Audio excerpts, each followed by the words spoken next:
Distance is an area of the game that every golfer is fascinated about. There's also quite a lot of confusion surrounding it. Well, in this video, I'm going to give you the truth about how far golfers are actually hitting the golf ball.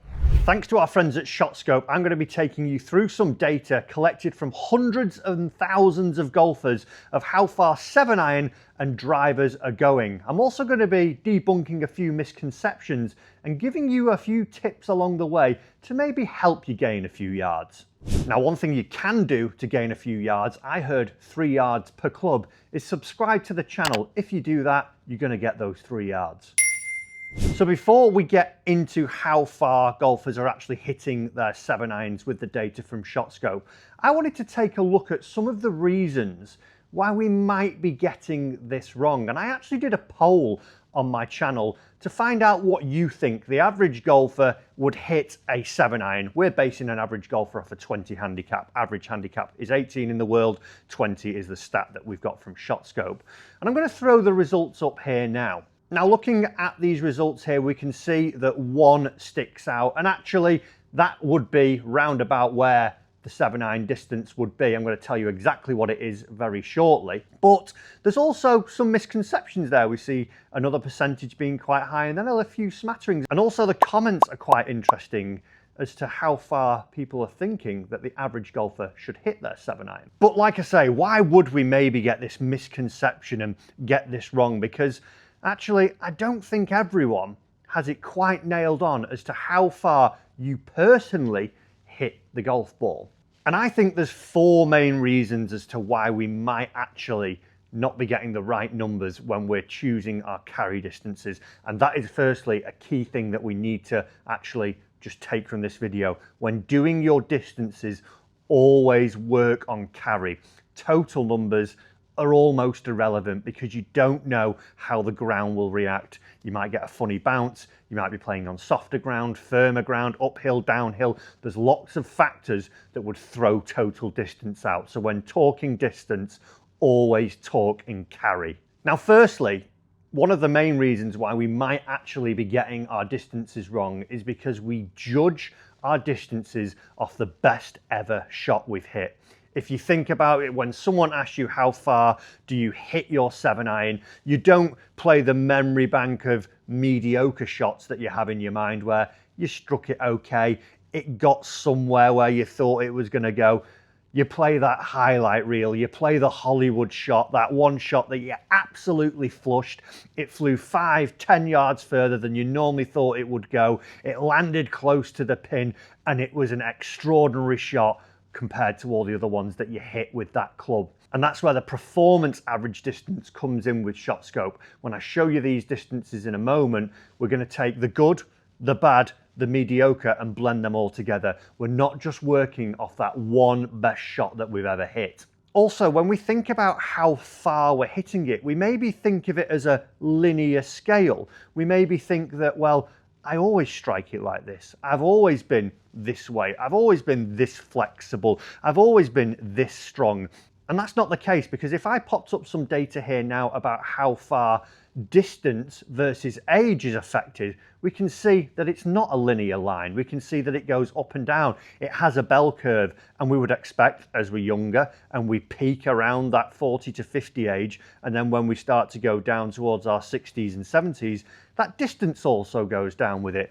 So we're probably not factoring in, if you are a long-time golfer, how your performance was maybe 5 years ago, 10 years ago, even 1-2 years ago could have a major increase or decrease on your distance. Another factor that might be affecting your perception of your distance would also be the equipment you used. I had a really interesting chat on our podcast recently with Joe Ferguson from the Kickpoint podcast, and he talked about even switching out your golf ball, how that could affect your performance and that could affect your distance. You could be using a certain brand and type of golf ball one day that gains you 3 or 4 more yards. You switch it the next time you play and all of a sudden it drops 3 or 4 yards. And that's quite significant. And the fourth and final thing that I think that would be a real impact on our evaluation of how far we're actually hitting the golf ball is the data that we're collecting. Now, I want you to have a think for a second. Do you honestly take enough data? Do you do it at the range, when you're out on the golf course, in your lessons, when you're practicing? Have you got a good set of data to actually judge how far you are hitting the golf ball? Chances are it's probably no. And in the age of information, it's easier than ever to collect this data, yet there's hundreds and thousands of golfers out there that have no data or very limited data on actually how far they are hitting the golf ball. And one thing you can do to help you understand your distance is actually use the new LM1 from ShotScope here, a portable launch monitor, fits in your golf bag. More to come on this soon. So how far is it actually that the average golfer is hitting their 7-iron? Well, the numbers that you'll see here from ShotScope, these are all actually total distances, because the way that these are tracked, they're done through the tags on the club, and then when you're out on the golf course, it takes from where the shot was hit to where it was finished. So we can see that it's 146 yards for the 20 handicapper. What I would say there is I would probably discount about 5 to 10% of that yardage to take it down to somewhere around the 138 to 142 yard carry number. As I said earlier, carry is the main number that we want. And that would actually line up with the poll that we did earlier to see how far we thought that the golfer would be hitting it. 120 to 140 was the most popular answer. Now, knowing that, A, are you shocked? But B, here are a few things that you can do to actually get some good data and understanding of your numbers. That's important, your numbers, to help you improve out on the golf course. Another thing that we need to do out on the golf course, even if you don't improve your distance, is actually improve the clubs that you're picking. 83% of approach shots into the green finish short. And that is because generally people see where the flag is and they don't think beyond the flag. A lot of trouble is always situated at the front of the green as well. And a lot of people, if the flag was at the front, they would discount the 10 to 20 yards of green, maybe even more, that is behind that flag. So when out on the golf course, and let's call it 138 to the flag, and we now know that the average golfer hits the 7-iron 138 yards through the air, maybe we should start picking a club or a shot that is going to travel 145, so that's going to get us 7 yards past it, maybe up to 155, so it'd be 17 yards big, because the chances are, depending on the conditions, wind, lie, how you're striking it that day, are you actually going to hit it that far? You probably find that you would actually just go beyond that flag. Now, if you do start collecting data, take a look at this image here. And what I would suggest is an aim for yourself over the next 6 months is to get more of your shots plotted beyond the flag than short of the flag. Another thing that we can do when we're practicing is get back to basics. If we watch someone like Scotty Scheffler, who is meticulous at his basics, his grip, his stance, his ball posture, we can see that he is one of the best players, maybe ever, at controlling distance into the greens with his irons. So he's always around that pin high number. If his setup or your setup is off, you're going to see that that is going to alter your distance. It might be a couple of yards here or there. It might be even more drastic. But that would mean that you wouldn't be getting up to your desired distance, ultimately finding trouble short of the green, long of the green, and just not getting the ball going as far as you anticipated. So when down at the range or practicing or even out on the golf course, let's get back to having great basics that then will help you control your distance a little bit better. And another thing that you could do to help you get a better understanding of how far you are hitting the golf ball is collect some better data. So when you're at the driving range, when you're practicing, when you're out on the golf course, let's try and get some data that is actually relevant to you, your game, what you're doing, how you're performing. If you start to use something like the watch and the tags, you'll start to get a data set that you can then go into the app and see how far you're actually hitting the golf ball. That will then allow you to make smarter decisions out on the golf course. Now, knowing that, how far do we think the average golfer is going to be hitting their driver? Again, we did another poll, and the results, you're all there. You're thereabouts on how far it should be traveling for the average golfer, 20 handicapper through the air. Again, think about carry. But again, why might we be slightly off? Well, it's very similar to what we discussed with the iron. We think of that Hollywood shot, that driver that we absolutely smoked, downwind, downhill, that went forever. It hit the cart path and got an extra 30 yards, and that's how far you hit driver. Not those performance averages, not the mediocre ones, the ones when you're not striking it great, the ones when you're a little bit slower than normal, and that's when you find truly how far you actually are carrying your number. Also, I think as well, with distance being a huge topic in the game now, we hear about the rollback that is coming potentially for the golf ball. We talk about how far the pros are hitting it, and we see that on TV. We sometimes just think that, oh, well, that's how far it goes. That's how far it goes. I need to be hitting it this far. The pros average 302 yards. So if you're in your mind thinking, oh, well, a mid handicapper to an average handicapper should be somewhere around about 275, I think we need to reevaluate, because at 302 yards, that's the PGA Tour average, and they're the best golfers in the world. And also, again, it comes down to a lack of good data that we are collecting for ourselves out on the golf course. We need to make sure in this age of technology and information that we have the relevant data about our games. So how far does the driver actually go for the average golfer at a 20 handicap? Again, this is a total number from ShotScope.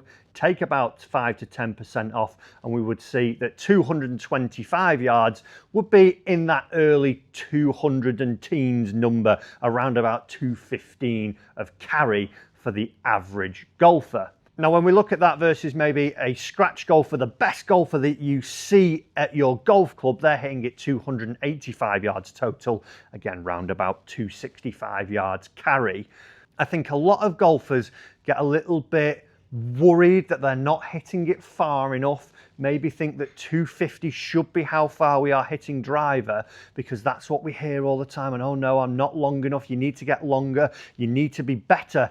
And I think looking at all those numbers, that's about right. We maybe have a little bit of worry sometimes that we're not hitting the golf ball as far as we should be, because we hear distance being the only way to actually playing better golf. We need to hit it as far as we can and swing it as fast as we can. Swing speed training's become a big thing now, but I think that number, if you're sitting around 220 with your driver, you're going to be good. Because there's 3 other things that I think you should be doing that could drastically impact your scores rather than trying to chase yardage. And those 3 areas, firstly, number 1 is putting. Try and limit your 3 putts. If you are an average golfer, the chances of you hitting your 7-iron to inside 20 foot are very small, which means that you're going to have a longer first putt to start off with. So instead of trying to increase your club head speed by 5 to 10 miles per hour, why not try and get your first putt 5 foot closer than you normally would? If you've got a 30, 40, 50 foot putt and you're leaving them 5 to 10 feet short or long each time, why not try and get it a little bit closer so then you can limit the 3 putts? You're not miraculously going to gain loads of speed and loads of distance overnight, but it's a lot easier to improve that lag putting quickly. Also, your short game. Chances are, if you are an average golfer, you're not hitting as many greens as maybe the mid to low handicappers. So what you're going to need is a good, reliable short game. And we can see here the up and down percentages per club. And I think a lot of golfers, when starting out, tend to fall into the trap of using a more lofted wedge when chipping. Why not take a lower lofted club or even your putter, because we can see the success rate there, and start to up that up and down rate. If you can get up and down 1 more time on the golf course than you did in your previous rounds, that's a shot saved. And if you start to compound those round over round over round, and you're getting up and down 1 more time, 2 more times, all of a sudden you're going to see those scores tumble. And finally, we talk about distance off the tee being a real advantage. Do you know what else is a real advantage? Not knocking it in the rubbish all the time, not knocking it out of bounds, into water hazards, into trouble that is unplayable. Yes, if you are knocking it a little bit further, you might make more pars and more birdies. But what the big difference between low handicappers to high handicappers is actually the birdie versus the double bogey rate. If you could limit how many double bogeys or worse you're making out on the golf course, let's say you make 4 in your last round, you make 3 in this round, guess what? You've knocked a few more shots off your score. So why not focus on maybe getting the ball in play a little bit more consistently instead of trying to chase that 5 yards further off the tee? Yes, you might go in with half a club less, but also you probably will have half a club more if instead of you wrapping it around a tree every time trying to escape all the trouble.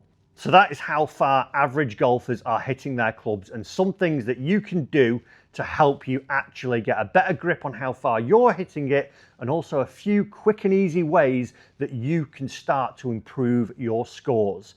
Now, if you're looking to shoot a lower number, why not watch another video here where it's actually going to help you break 90? And also subscribe to the channel for more.